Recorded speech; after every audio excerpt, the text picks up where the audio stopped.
ये आकाशवाणी है। स्वाधीनता की अमर गाथा प्रस्तुत है।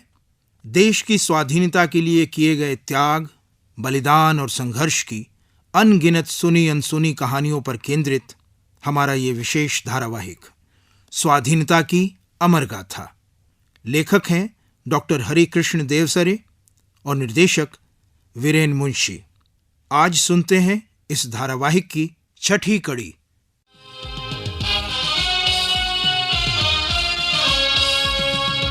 मातृभूमि की बलिवेदी पर हंसते हंसते, मातृभूमि की बलिवेदी पर हंसते हंसते चढ़ा गए जो शीश वीर बलिदानी, चढ़ा गए जो शीश वीर बलिदानी। छाती पर लिख गए वही काल की आजादी की अमर कहानी, आजादी की अमर कहानी, अमर कहानी, अमर कहानी, अमर कहानी, अमर कहानी। लखनऊ के अंग्रेज रेजिडेंट आउटरम ने वाजिद अली शाह पर काफी दबाव डाला कि वो सल्तनत सौंपने के दस्तावेज पर दस्तखत कर दे।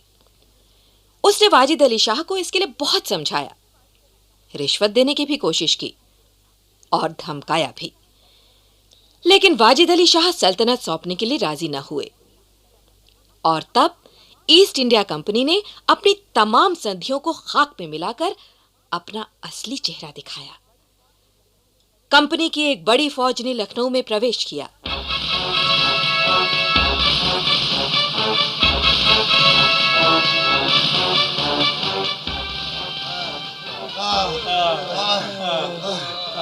जालिमों ने मार डाला, सब लूट लिया।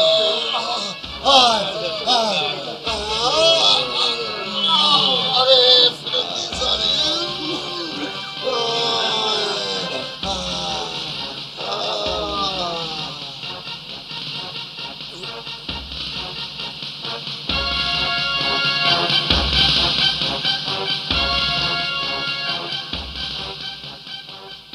अंग्रेजों की फौज ने लखनऊ शहर में लूटपाट कर अपना आतंक फैला दिया। शाही खजाना लूट लिया। महल में जबरदस्ती प्रवेश करके वाजिद अली शाह को गिरफ्तार कर लिया और उन्हें कलकत्ते भेज दिया गया। अवध की सल्तनत पर कंपनी का कब्जा हो गया।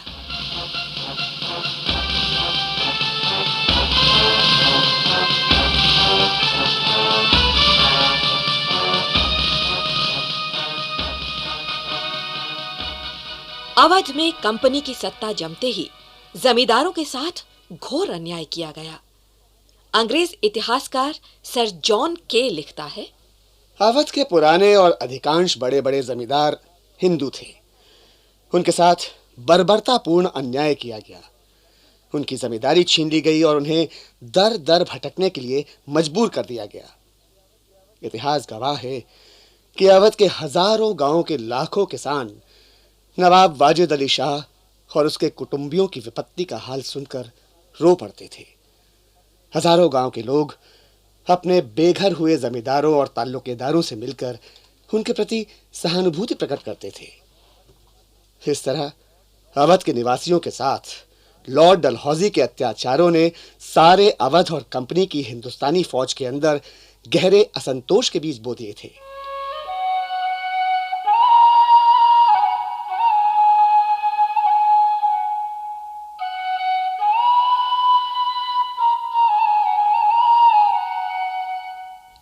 लॉर्ड डलहौजी ने भारत की देशी रियासतों के साथ छल कपट, धोखाधड़ी और जोर जबरदस्ती जैसे सभी काम किए और उन्हें कंपनी के अधिकार में ले लिया। उसके इस विश्वासघात से देश भर में जनता के मन में अंग्रेजों के खिलाफ नफरत पैदा हो चुकी थी। डलहौजी के इन कारनामों की एक झलक। सतारा के राज्य प्रताप सिंह के मरते ही लॉर्ड डलहौजी ने पिछली तमाम संधियां तोड़कर राजा के कोई पुत्र न होने का बहाना लेकर और गोद लेने की प्राचीन प्रथा को नाजायज कहकर कंपनी ने सतारा पर जबरदस्ती कब्जा जमा लिया। नागपुर के अंतिम राजा राघोजी भोंसले की मृत्यु के बाद ही लॉर्ड डलहौजी ने उनके चरित्र पर अनेक झूठे और लज्जाजनक इल्जाम लगाए। विधवा महारानी ने विधिवत यशवंतराव नामक अपने एक नजदीकी रिश्तेदार को गोद लिया, लेकिन लॉर्ड डलहौजी ने सन 1826 की संधि तोड़ दी और यह ऐलान कर दिया कि नागपुर के तख्त का कोई हकदार न होने के कारण नागपुर का सारा राज्य कंपनी के कब्जे में आ गया है। उड़ीसा के संबलपुर राज्य पर डलहौजी ने इसी तरह की चालें खेलकर अपना कब्जा जमाया। कर्नाटक के नवाब मोहम्मद गौस की मृत्यु के बाद उसके उत्तराधिकारी अजीम शाह को अंग्रेजों ने नवाब स्वीकार करने से इनकार कर दिया। कर्नाटक के इस इलाके में कभी मद्रास और कड्डलूर के इलाके थे। मद्रास के गवर्नर लॉर्ड हैरिस ने लॉर्ड डलहौजी को लिखा कि कर्नाटक के नवाब की सत्ता केवल एक दिखावटी तमाशा है, वो किसी भी समय हमारे खिलाफ विद्रोह का केंद्र बन सकती है, इसलिए इस तमाशे को जारी रखना अब अक्लमंदी नहीं है। डलहौजी ने हैरिस की राय को पसंद किया। कर्नाटक का बचा खुचा वो इलाका भी अंग्रेजी राज में मिला लिया गया। हैदराबाद के निजाम को अंग्रेजों ने कर्ज से इतना लाद दिया था कि वो अंग्रेजों की हर बात मानने को मजबूर था। चुनाचे अंग्रेजों ने अपने कर्ज की अदायगी में निजाम से उसका 1/3 राज्य यानी बरार का उपजाऊ प्रांत जबरदस्ती कब्जे में कर लिया। महाराजा रणजीत सिंह की मृत्यु के बाद डलहौजी ने कंपनी की संधियों को खाक में मिलाकर पंजाब पर हमला किया। लाहौर दरबार के अंदर फूट डलवाई। दिलीप सिंह और उसकी विधवा माता महारानी जिंदा कौर को भारत से देश निकाला दे दिया और पंजाब का सारा उपजाऊ इलाका कंपनी ने राज में शामिल कर लिया। सन 1851 में अंतिम पेशवा बाजीराव की मृत्यु हुई। सन 1818 में कंपनी ने बाजीराव पेशवा की रियासत के बदले उसके कुटुंबियों और उसके आश्रितों के पोषण के लिए 8 लाख रुपया सालाना देते रहने का वादा किया था। सन 1827 में बाजीराव ने नाना धुंधुपंत को गोद लिया। नाना की उम्र उस वक्त 3 साल की थी।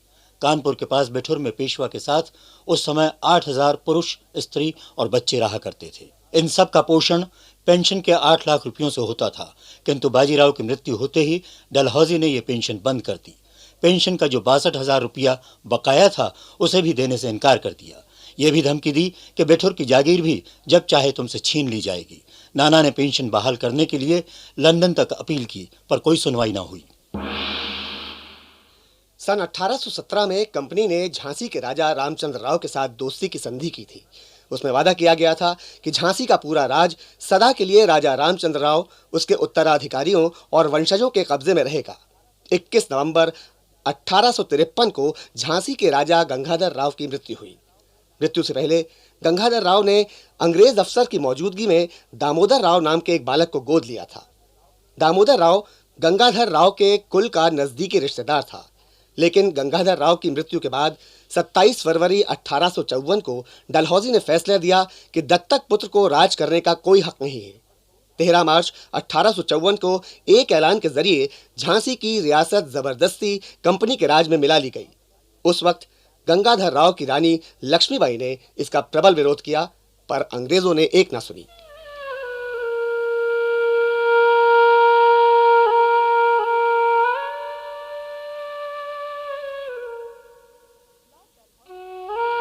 लॉर्ड डलहौजी ने जिस प्रकार विश्वासघात, झूठ, फरेब और अन्याय का सहारा लेकर भारतीय रियासतों पर कब्जा किया और अंग्रेजी राज का विस्तार किया, उसे अंग्रेज इतिहासकारों तक ने बड़ा घृणित कार्य बताया है।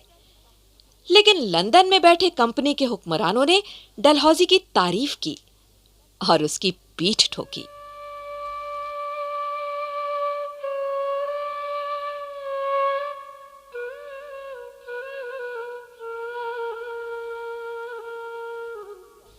कंपनी के भारतीय अफसर जहां एक तरफ अपना राज फैलाने में लगे थे, वहीं दूसरी तरफ वे कंपनी राज की जड़ों को मजबूत करने की तरकीबों को भी काम में ले रहे थे।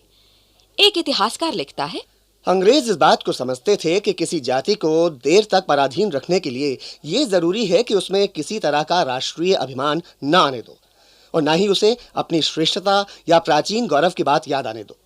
जबकि उस समय भारतवासियों को सबसे अधिक अभिमान अपने धर्म या मजहब का था। धर्म ही उनकी मुख्य आन थी, इसलिए अंग्रेजों ने उन्हें बेदीन बनाना ठीक समझा। उनके इस राष्ट्रीय अभिमान को इस तरह दफन करने का फैसला किया कि या तो वो सदा के लिए खत्म हो जाए या लंबे अरसे तक जागने ही ना पाए। भारत में ईसाई मत के प्रचार के लिए अंग्रेज पूरी तरह काम कर रहे थे। इतिहासकार आगे लिखता है, सन 1832 में एक नया कानून पास किया गया।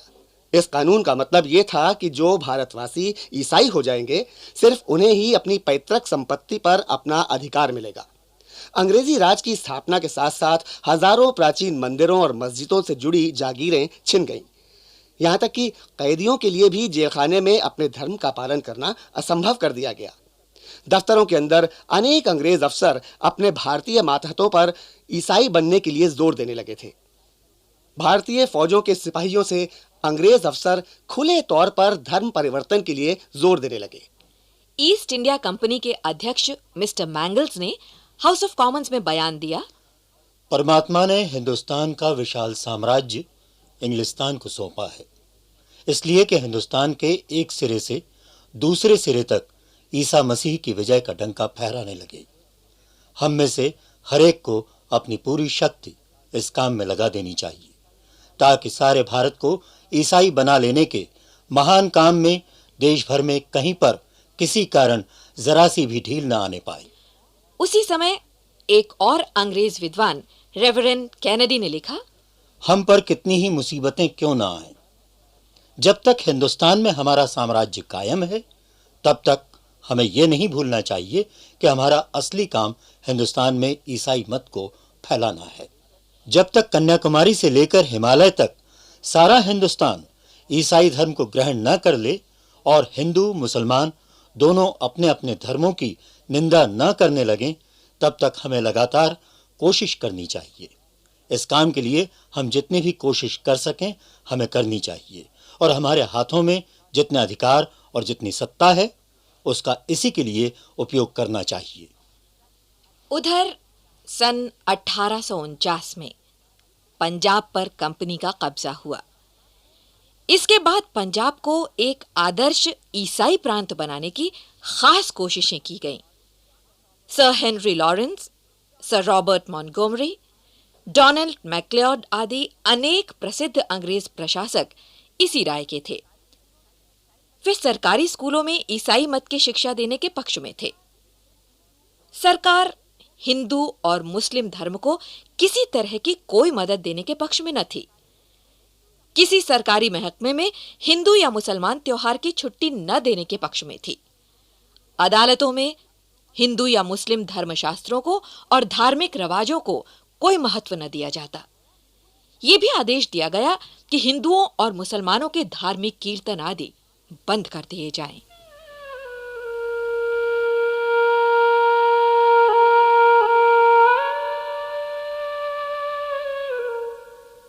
जहां पनाह अंग्रेज रेजिडेंट टॉमस मेटकाफ आज हुजूर के दरबार में तशरीफ लाने वाला है। हाँ, हमें मालूम है, लेकिन मिर्जा तुम क्या मशवरा देना चाहते हो? नाचीज भला हिंदुस्तान के बादशाह को क्या मशवरा दे सकता है जहां पनाह? हुजूर तो मुगलिया सल्तनत के आफ्ताब। नहीं मिर्जा, नहीं, सिर्फ आफ्ताब न कहो, डूबता हुआ आफ्ताब कहो। हाँ, आज लोग कहते जरूर हैं कि बहादुर शाह जफर हिंदुस्तान का बादशाह है, लेकिन ये तो हमारा दिल ही जानता है कि हमारी बादशाहत क्या, हम एक मामूली इंसान की भी हैसियत नहीं रखते। जहां पनाह मैं सब समझता हूं, लेकिन ये वक्त जज्बात में बहने का नहीं है। कुछ ही देर में टॉमस मेटकाफ यहाँ आने वाला है।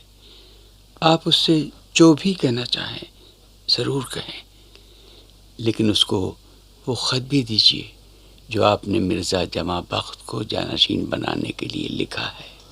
हाँ,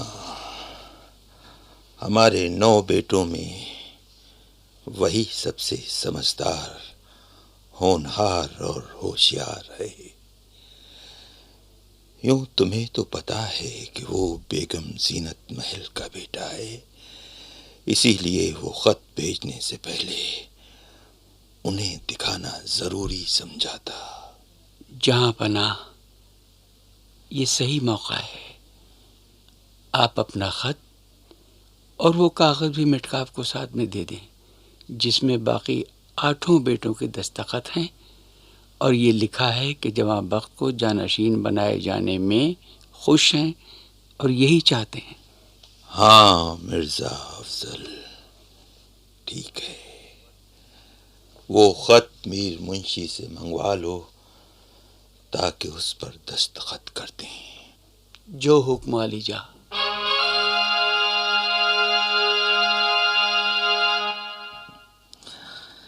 मेटकाफ साहब, आपके इरादे क्या हैं, ये हमसे बेहतर कौन समझ सकता है।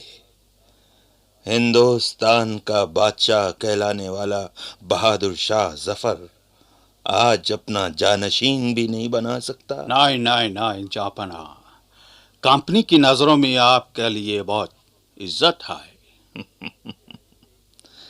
क्या इसे ही इज्जत कहते हैं कि गवर्नर जनरल और कमांडर इन चीफ जो नजर पेश किया करते थे वो बंद कर दी गई? नहीं नहीं नहीं जापना, आप गलत सोचते हैं।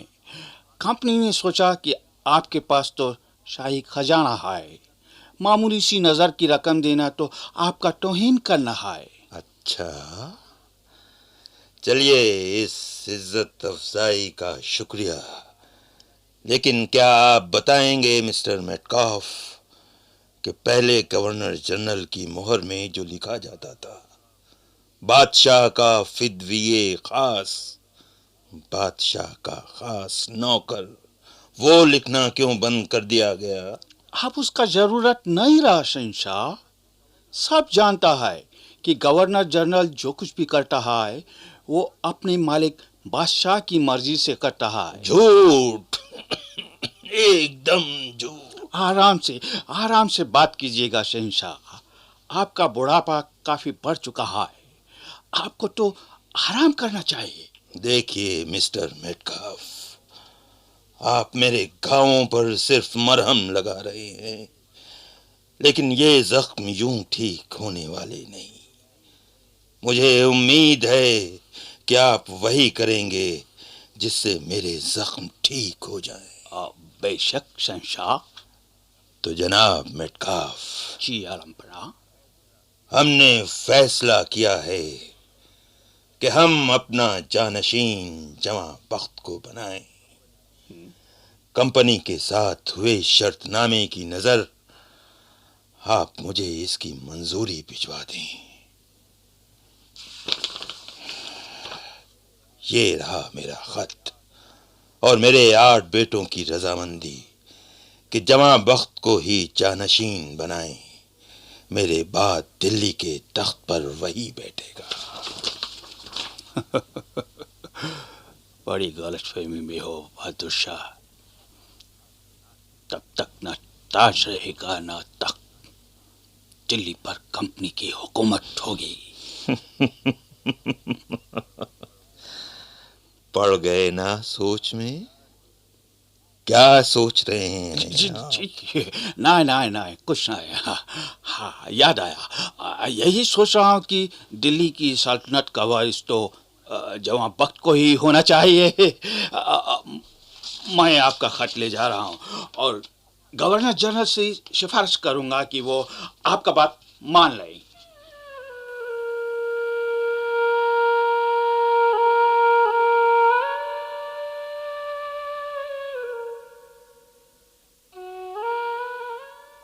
लेकिन कंपनी की नीति यही थी कि सिर्फ उस बात को मानो जिसमें कंपनी का भला हो, बाकी कोई बात किसी हिंदुस्तानी राजा या बादशाह की न मानना, क्योंकि कंपनी का उस वक्त सिर्फ एक ही मकसद था, भारत के ज्यादा से ज्यादा इलाके पर कंपनी के राज का विस्तार। लिहाजा बहादुर शाह जफर की दरखास्त एक बार फिर ठुकरा दी गई और जवां बख्त को जानशीन नहीं बनने दिया गया। इससे दिल्ली में अंग्रेजों के खिलाफ बहुत ज्यादा असंतोष फैल गया।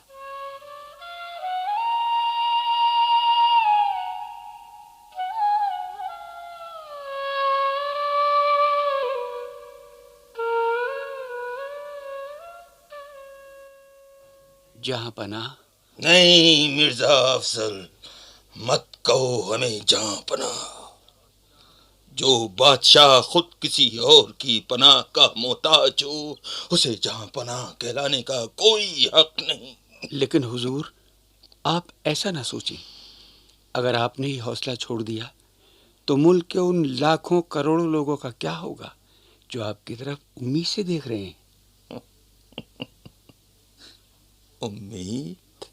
वो भी हमसे? हाँ हुजूर, हिंदुस्तान की रियाया आज भी आपको बादशाह मानती है। उसे भरोसा है कि हिंदुस्तान पर इस वक्त जो काले बादल मंडला रहे हैं उन्हें एक ही आफताब हटा सकता है, जिसका नाम है बहादुर शाह जफर। क्या तुम सच कह रहे हो मिर्जा अफजल? जहां पनाह, आपका मैंने नमक खाया है। झूठ बोलूं तो मेरी जबान काट ली जाए। इस वक्त फरंगियों ने जो जुल्म सितम फैला रखा है उससे लोग बेहद गुस्से में हैं। दिल्ली में ही लोग इस बात से बहुत भड़के हुए हैं जहां पना कि हमारे बादशाह को फरंगी कुछ नहीं समझते। हर एक इंसान के दिल में बगावत की आग भड़कने को है। पूरे मुल्क की निगाहें सिर्फ आप पर टिकी हैं कि आप उनकी रहनुमाई करें। वो सब आपके झंडे तले इकट्ठा होने की तजवीज़ कर रहे हैं। ऐसे में आपका मायूस होना, ज़रा सोचिए, पूरे मुल्क के लिए कितना नुकसानदेह होगा।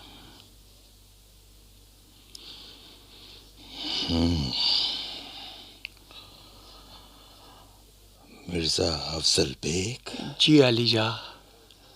गवर्नर जनरल ने अपनी खत में ये शेर लिखा था ना? जी। दम दमे में दम नहीं है, खैर मांगो जान की। ऐ जफर, अब चल चुकी तलवार हिंदुस्तान की। जी आलम बना। उफ,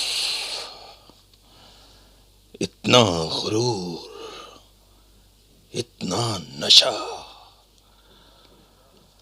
मिर्जा, इसका जवाब लिखो और गवर्नर जनरल के पास भेज दो। बहुत अच्छा आलम बना, बहुत खूब। हुजूर, कहिए क्या लिखना है? लिखो। जी। हिंदियों में बू रहेगी जब तलक ईमान की। हिंदियों में बू रहेगी जब तलक ईमान की। तख्ते लंदन तक चलेगी तेग हिंदुस्तान की। इंशाअल्लाह जहां बना।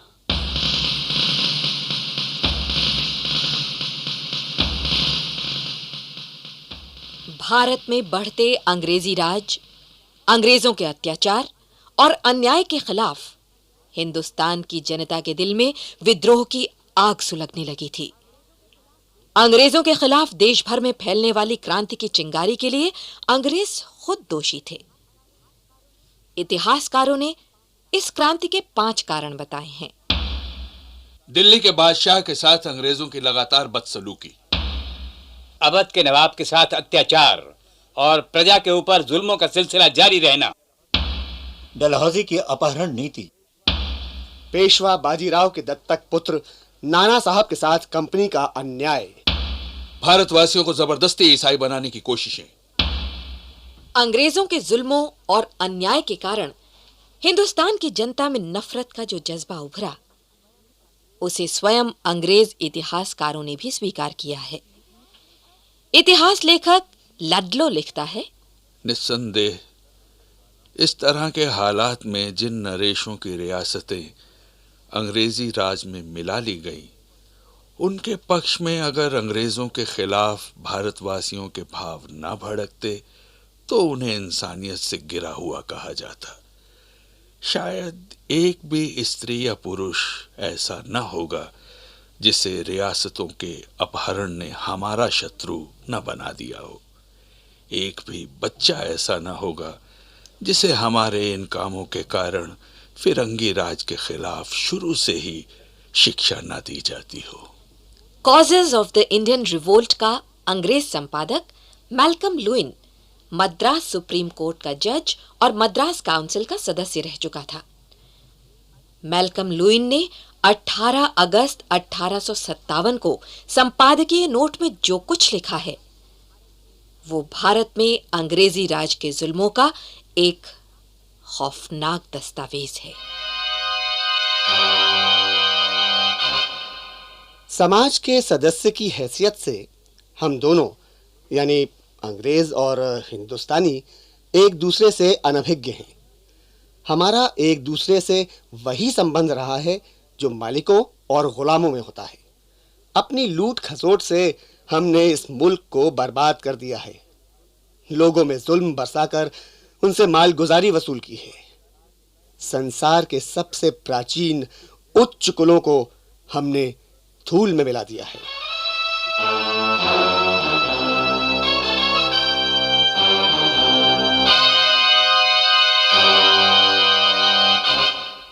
और ऐसे ही जुल्मों के खिलाफ क्रांति की योजना का सूत्रपात हुआ बिठूर में, जिसके सूत्रधार थे नाना धुंधु पंत पेशवा यानी नाना साहब।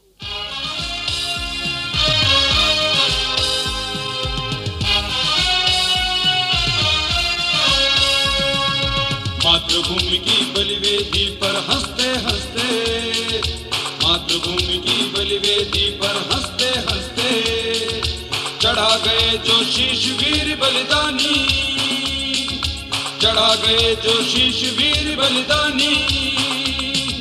छाती पर लिख गए वही काल की आजादी की अमर कहानी, आजादी की अमर कहानी, अमर कहानी। स्वाधीनता की अमर गाथा। अभी आप देश की स्वाधीनता के लिए किए गए त्याग, बलिदान और संघर्ष की अनगिनत सुनी अनसुनी कहानियों पर केंद्रित हमारे इस विशेष धारावाहिक की 6ठी कड़ी सुन रहे थे। लेखक थे डॉक्टर हरिकृष्ण देवसरे और निर्देशक थे वीरेन मुंशी। नाटक में भाग लेने वाले कलाकार थे SM Zaheer, Banwari Taneja, Manoj Bhatnagar, Subhash Gupta, AK Sharma, TR Mehta, Raees Mirza और शोभना जगदीश। कल इसी समय इस धारावाहिक की 7वीं कड़ी प्रसारित की जाएगी।